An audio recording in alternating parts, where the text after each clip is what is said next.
ತುಂಬೈತೆ. ಅಡ್ಡ ದಾರಿ ಹಿಡಿಯೋ ತಪ್ಪು ಅಂತ ಗೊತ್ತೈತೆ.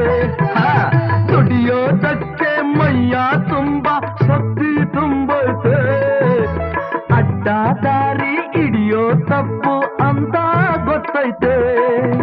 ಕಷ್ಟ ಒಂದೇ ಬರದು, ಸುಖವೂ ಬರದೆ ಇರದು. ರಾತ್ರಿ ಮುಗಿದ ಮೇಲೆ ಹಗಲು ಬಂದೇ ಬತ್ತೈತೆ.